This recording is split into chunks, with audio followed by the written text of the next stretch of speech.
Coming up on this week's edition of Ncba's Cattlemen to Cattlemen. Corn is a valuable part of the diet for many beef cattle. We're digging into the relationship between corn and cattle and why that partnership is so important to the long-term success of both industries. And now, Ncba's Cattlemen to Cattlemen. Hello and welcome to this special edition of Ncba's Cattlemen to Cattlemen. I'm Kevin Ochsner. Corn is our nation's primary feed grain, and it often serves as the main energy ingredient in livestock feed. That's why many who raise beef cattle also grow corn on their operations. Today, we're going to take a closer look at this mutually beneficial relationship and explain how exports help both industries remain strong and sustainable. We're joined today by a talented group of ag leaders who will share their insights on these topics.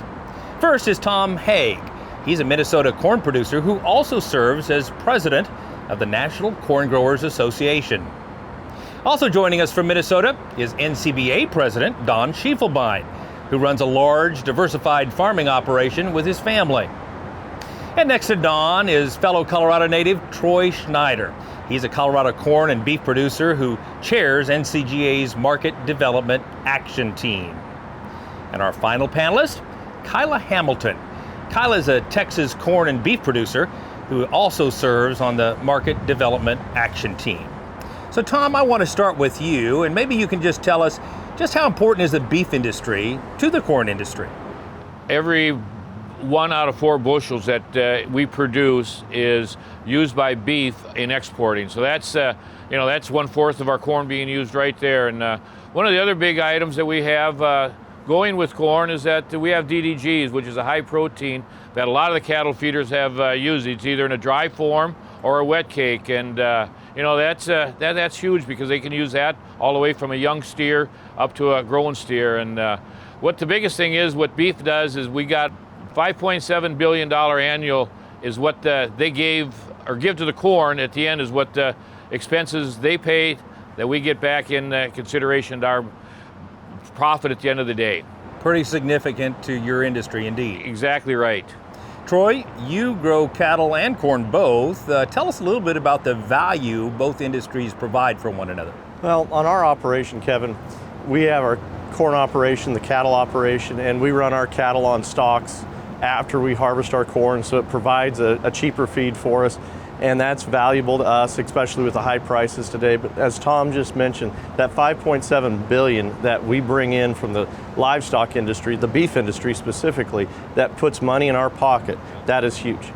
And when I deliver our corn down to 4M feeders in Stratton, Colorado, or to the ethanol plant up in Yuma, I think of jobs. I look at those people working, and as you know, being from Colorado, jobs are important as far as creating jobs for our rural areas. You bet. Don, you're also an outfit that grows corn and feeds it through your cattle operation. What do you see as a symbiotic relationship between the two? Well, there's also the flavor component that corn gives, and to me that's huge. There's beef and then there's corn-fed beef, and there is a difference. And if you go into the international markets, you'll find clearly that the flavor that we get from finishing them with corn is really what makes that demand for U.S. beef #1 in the world. Outstanding. Kyla, as a corn grower, how much are you thinking about the beef producer when you're making your management decisions in your corn operation? So on our farm, we do raise beef cattle as well as corn. And so everything is very synonymous with each other. So the love and care that we're giving to our corn crop, we know will in turn go back into our beef cattle production and give our end consumer exactly that high quality product on both sides for what they're looking for. Don, I want to talk about specifically some of the performance and efficiency advantages that you get as beef cattle producer when you use corn as a main ingredient in your diets. We were doing what we thought was unfounded and unattainable just a few years ago. We're getting our cattle to reach 1,300 pounds at less than 13 months of age. And the generator behind it, the engine that's making that happen, is that corn. It's pumped full of energy and allows us to get the cattle out when we want them to. So to me, that's just vital in terms of what we're doing from a corn standpoint. Troy, what would you add? You know, Don hit the nail on the head right there. When it comes to feeding cattle and finishing them out with corn, no one does it better than us. We have the corn product here, and we have the feedlots that when we finish that corn out, that's why when U.S. Meat Export takes that meat overseas and they have that U.S. beef label on it, everybody wants it, and that's what's important. Very good. Thank you guys for your good conversation. And when we return, we'll discuss exports and have our panel share their thoughts on this important topic. Stay with us. We've got a lot more to discuss when we come back. When you spot BRD in your cattle, that's your golden opportunity to target infection and its associated fever with a single dose of Resflor Gold, the industry standard dual therapy. To learn more, talk to your Merck Animal Health rep or your vet and see label at resflorgold.com. Animals intended for human consumption must not be slaughtered within 38 days of treatment. This product is not approved for use in female dairy cattle 20 months of age or older, including dry dairy cows. Get jazzed as the Cattle Industry Convention and Ncba Trade Show returns to New Orleans February 1st through 3rd, 2023. Experience the oldest and largest convention for the beef cattle business and a trade show like you've never seen before. Get up close and personal with the latest techniques and equipment on display. Invest in yourself and the beef cattle industry's future. Learn, network, and relax in the Big Easy February 1st through 3rd, 2023. Registered today by visiting convention.ncba.org. Did you know you can get reimbursed for attending cattle industry educational events? The Rancher Resilience Grant helps cattle producers attend valuable programs such as Cattlemen's College and Stockmanship and Stewardship training sessions. Local, state, and national events qualify for the grant, and successful applicants can receive money back to help cover registration fees and hotel expenses. To apply for the Rancher Resilience Grant, go to ncba.org and click on the Producer tab.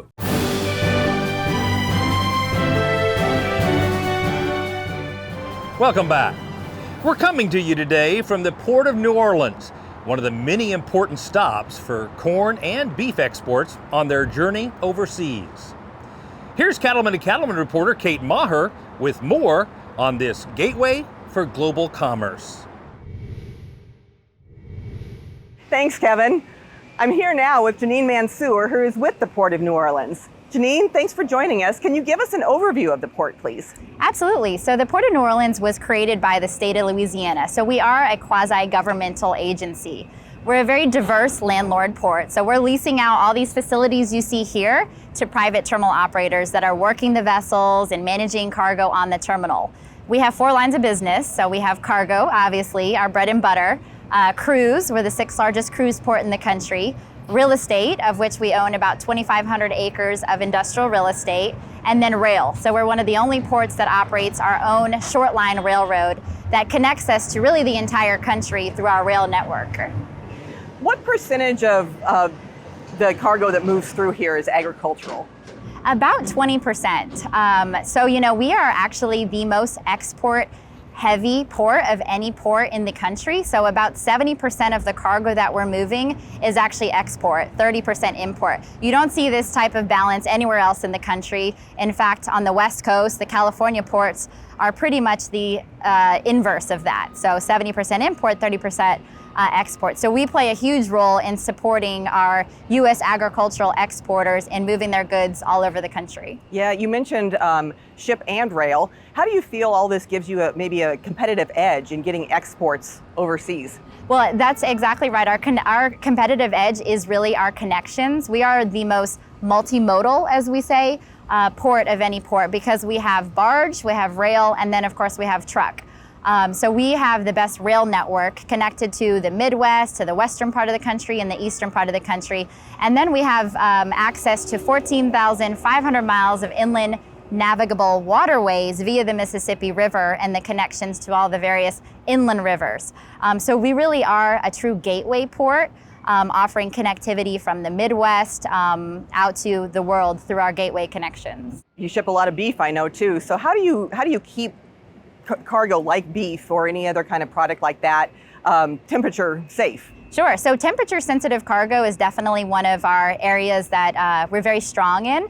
So temperature sensitive cargo is either moving in refrigerated containers or in refrigerated vessels. So really the industry has migrated more to the refrigerated containers, which on terminal we have close to 900 reefer plugs. So these are plugs that the containers essentially plug into and then have a cooling unit to keep the cargo at its ideal temperature. We also have Lineage Logistics, which is the largest cold storage operator in the world.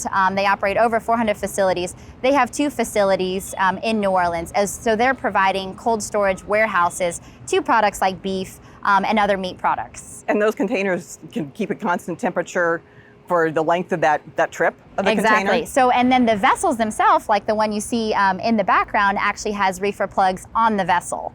So the containers are plugged into the vessel's reefer plugs on board for its entire journey to wherever it may be going. Excellent and interesting information.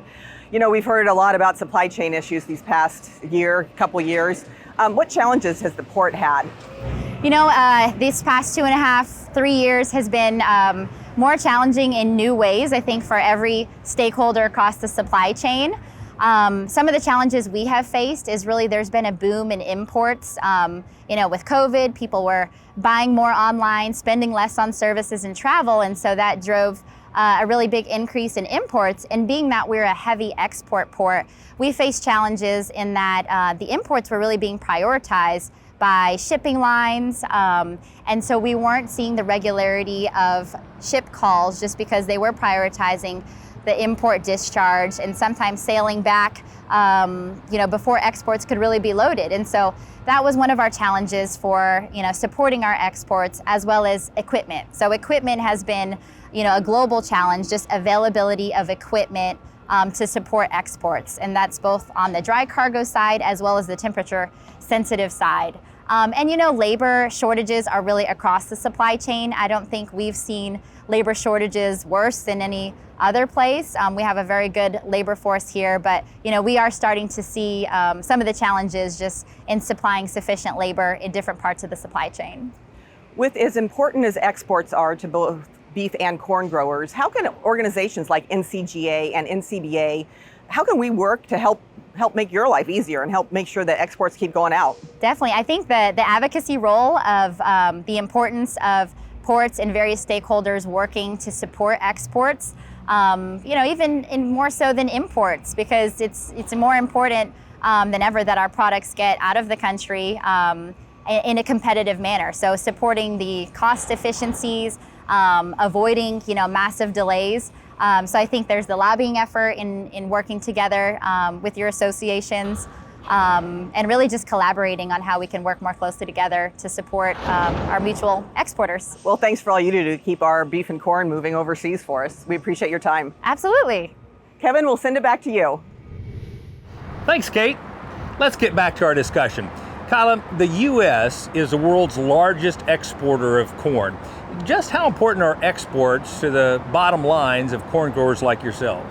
They're hugely beneficial for many reasons, not only as a beef producer, but for corn exports as well. So bottom line, there's an estimated, as Tom mentioned earlier, 1 in every 4 bushels is exported, bringing that number to over $5 billion in revenue. And that number is only projected to rise over the next coming years. So they're incredibly beneficial for both sides of our operation, both the beef cattle production as well as the corn growing itself.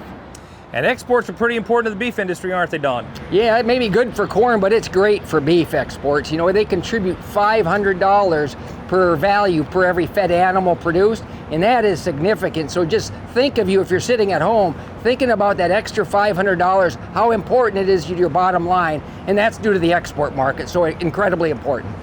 And connect the dots for us, Tom. I mean, beef exports are good for the corn grower, right? Oh, definitely it is. Just what Don mentioned, you know, if we didn't have beef exports, that means that much less corn being used by the American ranchers. So, I mean, that is what is huge that way. And we all know we can always grow the corn.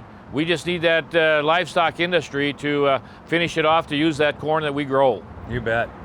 Troy, I have a question for you. We're in times of incredible inflation. People are screaming about food prices.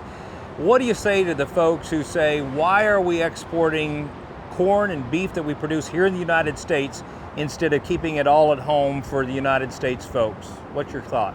I would answer that question by saying it's about jobs, it's about efficiency. We create jobs by feeding those cattle and shipping the corn down the port, down the river to the Port of New Orleans and other ports. But on the efficiency on the cattle, we're exporting different cuts of beef that we don't normally consume here in the United States. So we're increasing that value. So when we increase the value of the beef dollar, we increase the value of the corn dollar.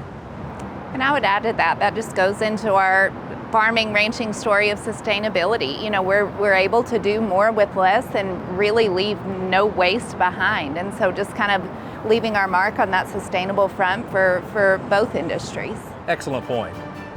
And we're not done talking about trade.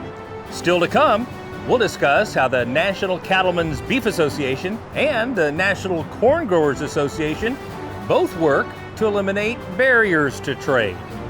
Don't go away. We'll have more right after this. From the very beginning, Richie has been dedicated to one thing: helping people deliver fresh, constant water to their animals. Today's Richie Waterers rely on a valve design that remains much the same as it was in 1921. It's a simple idea: do it right, and the rest will take care of itself. We never set out to create a company that would be around for 100 years. We just wanted to create something great.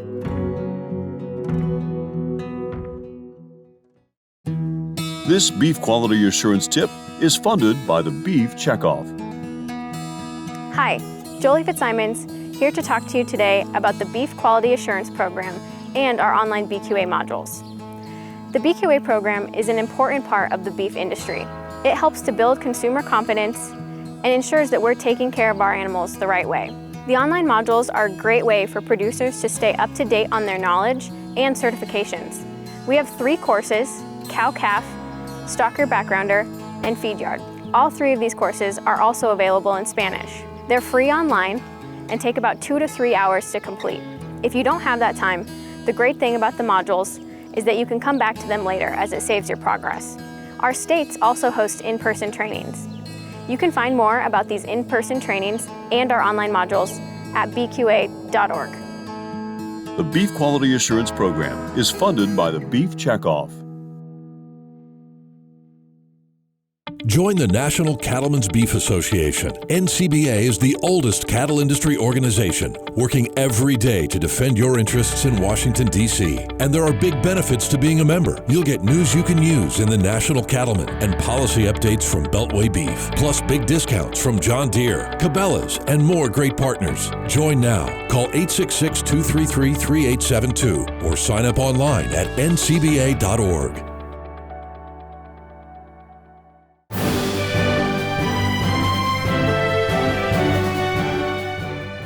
Welcome back to this special edition of Cattlemen to Cattlemen, as we talk about the relationship between corn and cattle. Don, let's start with you. No doubt, foreign markets are critically important to the profitability of our industry. But before we can capitalize on those foreign markets, we have to have access to those foreign markets. Tell us about some of the work NCBA has done over the years to gain access to those lucrative foreign markets. And Kevin, you said the key word is access. And when you have the best product in the land, and U.S. corn-fed beef is the best product in the world, access becomes the key. And that's the reason why NCBA dedicates a whole staff at Washington, D.C. to make sure producers are protected. One of those staff members' primary goal is just how can we make sure access to our product is achieved. Over the last couple of years, we had some huge wins for producers. One is we opened China, which is an incredibly large market. The other one is we lowered the tariff requirements on Japan, which is actually another crucial market. So we're kind of got all the chips. We want to make sure everybody understands that U.S. beef is for sale worldwide, and we're going to make sure they have a taste of the best product in the land. And we are seeing the results of that right now in the market, no doubt. Tom, let's talk about the corn industry. I mean, what all do your folks do to eliminate or reduce barriers to exporting corn globally? One of the things that with National Corn, we know we can't do it by ourselves. It's that you have to have other companies or other groups work with us. We have Mazol, that it's a group that works from Brazil and Argentina for opening up markets. We also have the U.S. Meat Federation for the helping out with the beef. Another option we have is U.S. grains. So, each country that we deal with overseas has different barriers that we have to try to cross. One individual can't do that by themselves. You need a group effort to get this solved. And Kyla, as you work on the market development action team, actually both of you, what all are you doing as you promote trade to also promote animal agriculture? The Market Development Action Team is really involved in just creating those organic conversations, kind of getting our messaging out and bridging those gaps and just having a conversation about what we do and how we do it. We work with many different organizations to get that rolling and have that access point, that transparency to know what we do and how we do it and how it can be beneficial for you. In terms of organizations, the team as a whole works with local, down to the little towns that you live in. We've just hosted a red meat summit in Nebraska across the world. So Troy, Kyla talked a lot about teamwork, and I know you all do some interesting work with international buyers. Talk to us about some of the collaborative relationships you have there. Well, within NCGA, with Market Development Action Team, we bring buyers over for reverse trade missions to get them on our farms, to show them, and our ranches, to show them what we're doing and to explain how we're environmentally friendly, what we're doing to get that product to market. And not only with NCGA, but over with our friends at Poultry, we updated buyer guides to where everybody has a chance worldwide to see what products we have here in the United States. The team has also hosted recently the UN Food Systems Summit to kind of break down any of those artificial trade barriers that may be in place and kind of share, again, our sustainable production story and let them know what we're doing. We're doing a great job at it, and this is a product that is very desirable, produced sustainably, and to kind of share any misconceptions they may have had along the way. Yeah, I'm glad you bring up the topic of artificial barriers, and Don, I'd be curious to know, what all has Ncba done to address some of the non-tariff trade barriers that can impact our product going into some of these foreign markets? Well, so we're all about free and fair trade at Ncba, and so what we're trying to do is get the government out from between us and the consumers. When you have the best product in the world, whether it's U.S. corn or U.S. beef, you want the government out of the way and let the consumers make the decision, and we want them to make that decision, and we're confident when you have that best product, they're going to pick us. Outstanding. Now, one group that also works hard to improve market access for beef is the U.S. Meat Export Federation. Here's Kate Maher with more on their efforts. Thanks, Kevin. I'm joined now by Dean Meyer, who is the chair-elect of the U.S. Meat Export Federation. Dean, a lot of people may not know that USMEF actually has offices around the globe. How do they work to help increase demand for red meat? The U.S. Meat Export Federation works with their industry partners to fund these offices around the world. There's 18 offices around the world, and we have things going on in 70 different countries. There's promotions going on. And as we work with these partners, we strive to utilize every cut of the animal in the market where it has the most value. And that's where we bring that extra value back to each carcass that is exported. Yeah, you mentioned that utilize every cut of the animal. We export a lot of cuts that we have no interest really in consuming here in the U.S. Can you talk about those types of cuts, what they are, and the value that they do return to the producer here? Absolutely. The cuts are really the cream on the crop, is so to speak, on the value of a carcass. And we call them variety meats, and they're like the tongues, the livers, the tripes, the heart. Those that have little or no value domestically, but in some countries they're a delicacy, or in fact they want more of them. And what's interesting is selling those for value-added products in whether it's Asia or Mexico or whatever countries move in, adds $75 to a carcass. So when you as cattlemen are selling these cattle, there's $75 extra just because of these variety meats that are being marketed in value-added markets. And when those margins are so tight, that $75 sure helps. Talk about consumer perception internationally, from the international consumer point of view, what they think about U.S. grain-fed beef. The key to that is grain-fed beef. It's where we are really set apart. And it isn't just grain-fed, because there's some countries that sell grain-fed but not corn-fed. And corn-fed beef is what really sells our product. The numbers speak for it. When we can increase our sales through COVID like we do, it's because they want our product. We got our USMEF has our staff in those countries. They're promoting our product, and in light of food service being slow, our product has still been on a upward trajectory. You know, we had a record year last year, and I'm excited to tell we've been $1 billion sales every month so far this year. We're going to beat last year. And that's because of consumers over there want our product. It's the best tasting, safest, most wholesome product in the world. Yeah, it absolutely is, no argument. How important are places like the Port of New Orleans and Waterways and ships to keep that product moving overseas and to keep it going out? All our ports are extremely important. When we're in an international market now, we need all ports. And even though the congestion has slowed a little bit on the West Coast, East Coast ports are extremely congested and backed up now. And that's why Port of New Orleans is so important. I mean, we're able to export fresh to Latin America, to the Middle East, and there's even some frozen going to Asia. And so we need all ports. Port of New Orleans is probably more important now than ever, and we're excited about that. You mentioned record-setting numbers for beef exports this year. What are some of the top export markets for U.S. beef? U.S. beef, top exports this time, of course, China. That's been the new kid on the block, and they continue to grow, and they will continue to grow. And then our staple markets, Japan and Korea. You know, we've been growing in Latin America and some in the Western Hemisphere here, and even Europe has shown some growth. And so I guess that's the beauty of U.S. Meat Export Federation. We do not key on one market, we're broad-based. And so if we have a glip in one market, we've got other markets to fulfill the obligations. And yeah, Asia markets are still king and key, and that's what we're keying on. And China will be a player as we go forward, and we're excited about that. What are maybe some of the emerging markets that maybe folks may not think about in terms of wanting U.S. beef and demand? Emerging markets is always on the radar for U.S. Meat Export Federation, and probably the newest and most exciting market is Africa. We're starting in Africa. We've got a staff person down there.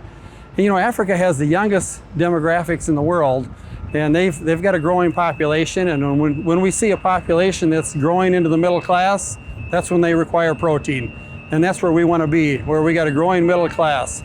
And I would say Africa is probably the newest. It's going to be a long-term market, but you got to start somewhere. We started there with Japan. We started there with Korea. Look where we are today. So, Dean, we talked about the value of beef exports back to beef producers. What's the value of those exports back to corn growers? That's an excellent question. And corn growers do realize the significant value from exports of red meats. And a study done by World Prospectus in 2021 returned 74 cents per bushel of corn back to the corn producer, and that's significant. I mean, it's the difference between profit and loss, and so it goes to show the importance of the relationship between corn and beef. It's win-win for all of us if we can keep it moving. Yeah, well, it's definitely a partnership that's worked well and will continue to work well. Thanks for all you do, both as a corn grower and with your work with the U.S. Meat Export Federation. We really appreciate it. Thank you, and thanks for the opportunity to work with Cattlemen and the National Corn Growers Association to share this good news of positive beef exports. Yep, more to come, huh? Kevin, we'll send it back to you. Thanks, Kate. Now I have another question. I'd like each of you to respond to this one. We clearly established that U.S. corn and U.S. corn-fed beef is in high demand all over the world. I'm curious, Tom, how does that make you feel to be producing a product that is in such high demand across the globe? You know, back on our farm, that's one of the main things that we emphasize and talk about with my son that farms with me, that we want to make sure we grow a good quality corn. You know, you put the right fertilizer out there and everything like that. So you want to make sure it's a good test weight. And, you know, the better the quality of corn, the better the animal is going to like it. So that is high on our list to make sure every year that we got a good quality corn that we grow. And to that end, Donnie, I mean, your family has spent a lifetime, several generations, making better beef. How do you feel about delivering a product that consumers around the world enjoy? Well, I'm excited every day regardless, but producing a great product is what it's all about, right? When you have the best product in the world, the marketplace is all yours. And that's what we want to make sure we continue to do, is keep pushing that envelope, keep using those advantages that corn brings to cattle, cattle bring to corn, and keep moving this marketplace in our direction. So we're bullish on beef, and we're bullish on corn with beef. Colorado produces a lot of corn, and we are one of the top producers of beef that gets exported. Troy, what's your read? Well, we are one of the top exporters of beef within our state. And Don said it on a different interview before, it goes hand in glove. And he said, we don't take our corn to market in truck, we walk our corn to market. And in Colorado, I think 87% of our product, I know we're talking national here, but take it back home, 87% of our state product goes into livestock consumption. And so we have to have those exports. We don't send our corn down the Mississippi River here to New Orleans to be exported. We send it out. When our corn gets exported, it gets exported in the belly of beef. Yeah. Kyla, what would you add? The pride that comes along with what we get to do. So I tell everyone, farming and ranching is not a job, it's a lifestyle. And that trickles into everything we do. So being a mom of 4 kids, the love and care that I put into my family and the food choices I'm making for them, that goes into what I grow and what we produce on our farm. So being able to not just get up and go to work, but get up and really enjoy what you do, and that sense of pride really just trickles into every part of our farm and ranch operation. And I feel like our consumers can kind of tell that difference. I mean, I know it's a little cliche when you say it's made with love. It really is made with love on our farm and ranch, because we love what we do. We're thankful that we get to do it. And so to have the opportunity to share that with the literal world, man, that's pride. And I think that story resonates with so many foreign consumers when they see that it's not just a big industrial ag, it's families just like each of yours working together on the land in a sustainable way to produce a delicious product for global consumers. And that's what I share with our family farm is literally my husband, myself, and our 4 children. Yeah. So it is an operation of love, and it shows with our end product. Outstanding. Now, still to come on Cattlemen to Cattlemen, our panel will explain how feeding corn can have an impact on the quality and flavor of the beef we eat. Stay with us. We'll be back right after this.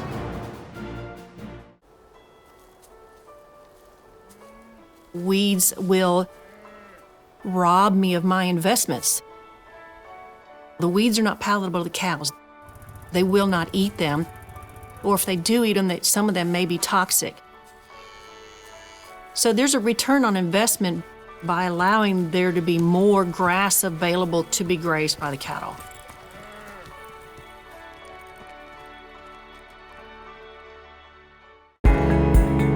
Cattlemen and women are dedicated to managing their land and cattle in a sustainable way. They want to leave a legacy for future generations.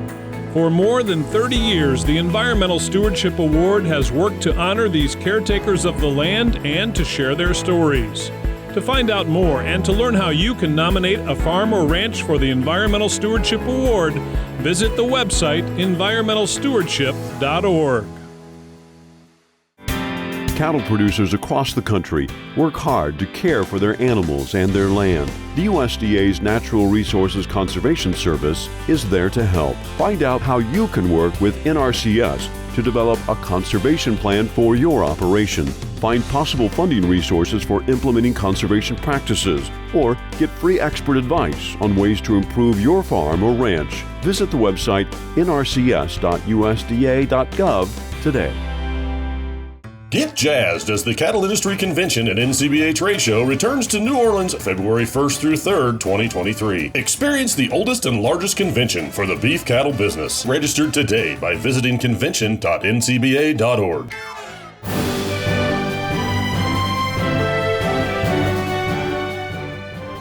Welcome back as we continue our discussion about the relationship between growing corn and producing beef.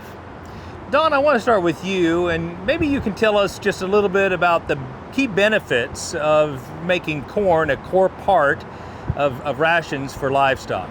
Well, the great thing about corn is it's got so many different products that we use in that ration, whether it's DDGs or just rolled corn or wet corn or whatever it may be. So to me, it's integral to in almost every diet we have. But the key component it brings to our industry is how do we get more out of the animal with less going in? And corn is, to me, that driver that allows us to be the sustainability winner worldwide because we finish it off with corn. And speaking about finishing off with corn, Kyla, can consumers detect a difference between beef that has been finished with corn? Absolutely. So on our farm, 100% of the beef we raise is sold direct to consumer. And they absolutely, even at first glance, when you see that in the packaging, from the marbling to just the way it looks, certainly taste-wise, flavor-wise, there is a noticeable difference. We have offered, to have an alternative for that, and overwhelmingly our consumers prefer the corn-fed beef as a whole to the other alternatives. Would you agree with that, Don? That's hard to argue with. I think consumers pay with their dollar books every day that says corn-fed beef is where the dollars are at, and that's the product we want. So I'm curious, Troy, are there other avenues that we should or could be exploring relative to efficiency and how we utilize corn to be more efficient in our industry? Absolutely. With market development at NCGA, we're always looking at how do we break that kernel down more? How do we break it down more efficiently? Just like we were talking about exporting beef, different products across seas that we don't utilize here. Same way with the corn. How do we break that down? Whether it be with the DDGs when we go into an ethanol plant, or whether it's the process at the feedlot, how do we refine that? How do we get more out of that kernel and just be more sustainable? The NCGA put together a few years ago the Corn Sustainability Advisory Group. It's represented by farmers who are on their action teams at NCGA, and we went back from 1980 to 2015 and how we've reduced our greenhouse gas emissions, our efficiency in water use, the efficiency of we're producing more corn on less acres now than we ever have been before. So we have that product there. The carry out, we may be growing more corn, but that carry out is not growing because we're putting it into the beef, we're putting it into our ethanol, and we're making our environment better. So with that farmer-led group advising Tom on the board, we're looking at different aspects. Right now, the environmental goals have been set for 30-30. We're looking at our social and economic sustainability and how do we move forward? How do we have those questions from a Tyson or a Walmart or a Target that where are you at on sustainability overall? Tom, what would you add? I would just add a lot to what Troy said. One of the things that is research, a lot of states do a lot of their own also, which they bring their ideas back to the national level. So then we can use those. And that word sustainability is a tough one for farmers to understand because no two farmers farm alike and no two farmers are going to do sustainability alike. So the southern farmers have different ideas and can do stuff. Where Don and I are in northern Minnesota, we're limited to our daylight hours where it can freeze up and all that. So, but we're all doing more now than we did like Troy mentioned, 1980. We couldn't farm the way we did in 1980 as we are now. Everything has improved that much, and we all want to make sure we save that soil for our next generations down the road. And sustainability is a topic I'd like to talk about more after the next break. We'll have our experts share their thoughts on both the corn and the beef industry's efforts relative to sustainability. Stay with us. We'll be back right after this. Get more from your mower conditioners with John Deere 0 Series mower conditioners. Cover up to 10% more acres per hour with the wider cutting width of the C500. Cut time changing knives in half with quick change knives. Mow with confidence thanks to our 5-year cutter bar warranty. Get more productivity, tractor compatibility, uptime, choices, and confidence with John Deere 0 Series mower conditioners.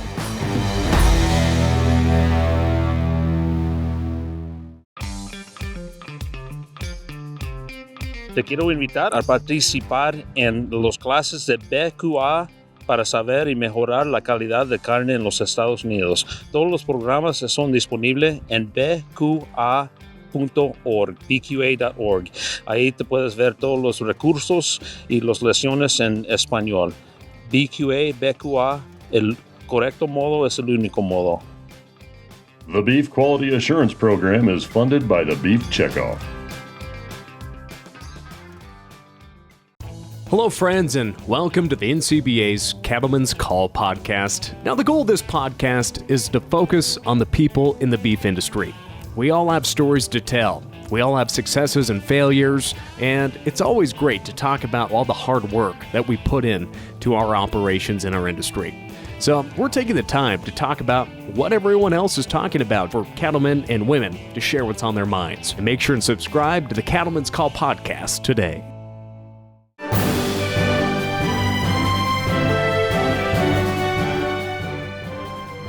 Welcome back. We're coming to you today from the Port of New Orleans to talk about the relationship between the corn and beef industries. You know, one important topic that I want to discuss is the topic of sustainability. And of course, sustainability is multifaceted, but Troy, one specific topic within the area of sustainability is soil health. I hear a lot of discussion about soil health specifically, and what are you doing as a corn farmer to improve soil health? Well, on our operation in eastern Colorado, we've went from a tilled operation to a strip till operation where we're going through with one pass, bringing the planter in right behind it, and that's all that's being done in that cornfield. On our dry land, we went to no-till, and we'll stripper head the weed off, come in with corn or a feed product behind it that next year, to where we're not disturbing. We don't have that turning of the soil as much as we used to. And so then you take in eastern Colorado and western Kansas, the panhandle of Texas, the water efficiency that we have to be well aware of and improve upon with that precious resource we have with the aquifer. And our water consumption nationwide has went down per bushel of corn, and in our area we've got to make sure that we're doing more with less. We're producing more corn, we're using less water, and it just goes together hand in glove every day on our operation. I know right now back home, as the irrigation season ends, they're looking at that acre feet and making sure we don't go over our limit. Become more and more important. And Kyla, I'm curious, being a beef cattle producer and corn farmer both, how can beef cattle production actually improve soil health? There are lots of practices we implement on the farm that in turn help both, right? So one thing we do on our farm is the planting of winter wheat. So dual fasted, we can have a place for the cattle to go and graze through those colder frozen months, not have to hay them, rely on that spring crop produce meal for supplementation, but also that soil that we work so hard all year to build up that soil profile, that wheat helps it stay in place where it doesn't blow away all winter. So it's dual faceted. We can get kind of the best bang for our passes on that field and cover both areas. Anything you would add, Don, in terms of practices you all use in Minnesota? Yeah, we're learning the less you disturb the soil, the better, and that's what we're moving towards more and more. We got some limitations as you go north, but still we're trying to figure out how do we kind of find that optimum amount of disturbance that still allows all that organic function to continue to occur. So I'm curious, you both lead your respective organizations, Tom, you with NCGA and Don with NCBA, and clearly there is a lot of innovation going on right now in the area of sustainability. Tom, what are you doing to inform your members and to keep them abreast of the innovative management practices and technologies that can actually improve sustainability? Well, I think the biggest thing is that a number of years ago, when sustainability first started to be talked about, we formed that sustainability group amongst the national with action teams. So we get all those 4 groups with 8-10 different farmers there talking about what they see as their best ways to improve. So you put all that together, that shows in, and we get our education back to the states that they can lead to what we're doing and follow and see what practices they can do on their farm. And I think it was just a number of years ago, Don, that corn and beefs just started talking a little bit about saying, hey, if we get our stuff to sustainability, that is going to help your product, vice versa, their product is going to help our product. So that was one of the big main things that came about. Yeah, tell us more, Don. Well, and there's this huge misconception that when you introduce corn into the beef cattle equation, that you become less sustainable. And as everybody knows, that's actually the farthest thing from the truth. The reality is corn helps us become more efficient, more effective, get those gains over fewer days that only corn can do. And that's where we said we got to start spreading this word. If we're actually part of the solution, Don't label us as part of the problem. We better get our word out, and that's where our joint effort between corn and beef began. And speaking about getting your word out, Kyla, I mean, why do you think it's so important to be proactive instead of reactive in terms of telling our sustainability story, both in terms of beef and corn? Nobody can tell my story better than I can. And what I do on my farm is best at my farm, but that's not what's best on Tom's farm. And sustainability as a whole is not a one-size-fits-all measure, right? Even on our own farms. If it works on this farm, it doesn't work on that farm necessarily. And so we have to trust ourselves that we are experts at what we do. And I'm an expert in telling my story for what's best on my farm. Nobody can necessarily tell that efficiently on my behalf. And so it's important to get out there and actually tell your truth on what you do on your farm collectively. Don, tell us about your efforts personally and organizationally with Ncba in telling a proactive sustainability story. You know, we want the truth to prevail. That's what we want, is the truth. And best way you sell the truth is you have individual producers tell their stories, and it starts to resonate, and that truth then begins to take over. And that's what we need on that grassroots level, is people hearing firsthand, are you part of the problem, are you part of the solution? And gosh, we've got a great story to tell, because if you look at sustainability, we were sustainability long before anybody had a term for it, right? We have multi-generation farms. We have corn practices that are doing more with less. We're all about sustainability in our agricultural world. Yeah, and one of the things, Troy, you mentioned earlier that I think is reasonable. We have talked a lot about feeding corn to cattle, but you mentioned the corn stalk piece before, and that's a great example of just one of many byproducts that this ruminant animal can consume that is useless without the beef animal. Is that right? Yes. You know, the corn stalk, the corn stover that's left out in the field in our part of the world, we'll go out there the 1st of November and we'll have cows on corn stalks all the way until right before that strip tiller comes out in March. So, you know, and some people, they'll calve out there on those corn stalks. So it's reducing that feed cost. It's just more efficient.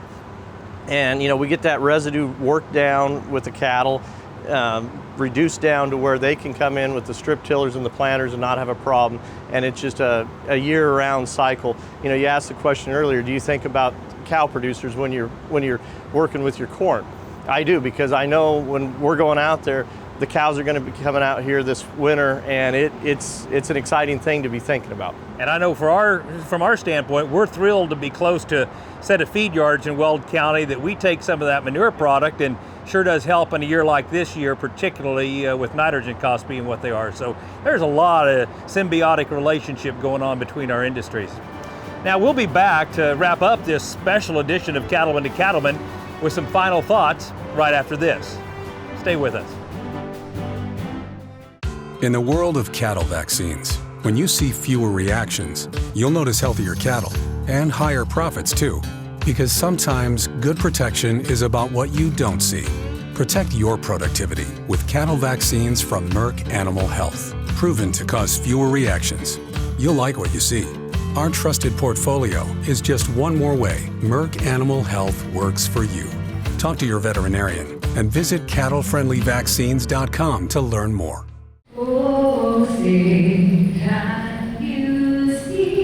It's time to enter the NCBA's 10th annual National Anthem Singing Contest. Open to NCBA, ANCW, or Beef Board members and their families. The winner will sing the Star-Spangled Banner at the 2023 Cattle Industry Convention and NCBA Trade Show in New Orleans next February. It's a once-in-a-lifetime opportunity, and the winner will get cool prizes, including round-trip airfare, hotel, and registration for the convention. It's all sponsored by Norbrook. The entry deadline is October 15th. Details, rules, and entry forms at convention.ncba.org. If you're looking for the best in cattle industry news, information, and education, then don't miss NCBA's Cattlemen to Cattlemen. Each week we cover important topics such as herd health and cattle handling, plus updates with congressional and industry leaders about today's top policy issues, and stories shot on location at cattle farms and ranches around the country. Don't miss NCBA's Cattlemen to Cattlemen on RFD TV and on YouTube.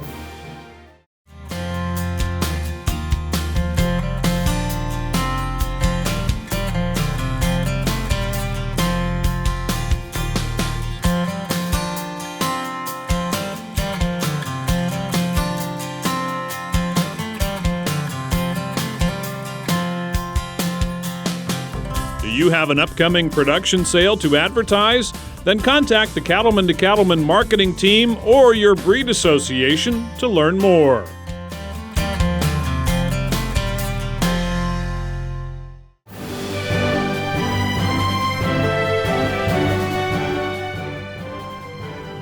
Welcome back. As we wrap up our program, I'd like to ask Tom Haig to share a few final thoughts with our viewers at home. Tom? Well, it was a great hour of presentations, a lot of discussion about what sustainability on the national beef side and national corn. You know, it just shows you how much these two organizations work well together. And that's one of my mottos as president of the National Corn Growers is we're all in. And that just proves us today that we got to be all in, all working together. We're 1.5% of the agriculture producers. And, you know, as we were talking, a lot of discussion, I'd rather be at the table than on the menu. That's well said, and I want to tell you on behalf of all NCBA members, we appreciate you as corn growers being at our table. Thank you. Thank you. The National Corn Growers Association represents nearly 40,000 dues-paying corn farmers nationwide, and the interest of more than 300,000 growers who contribute through corn checkoff programs in their respective states.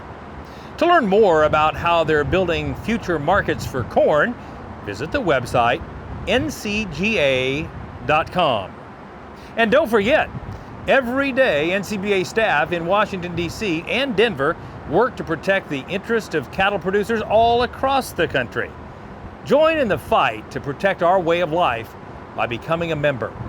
Just call 866-233-3872, or you can visit the website ncba.org. Well, that wraps up this special edition of NCBA's Cattlemen to Cattlemen. Thanks again to our panel members for their insights on the relationship between corn and beef, and thank you for watching. We'll see you again next week, right here on RFD TV.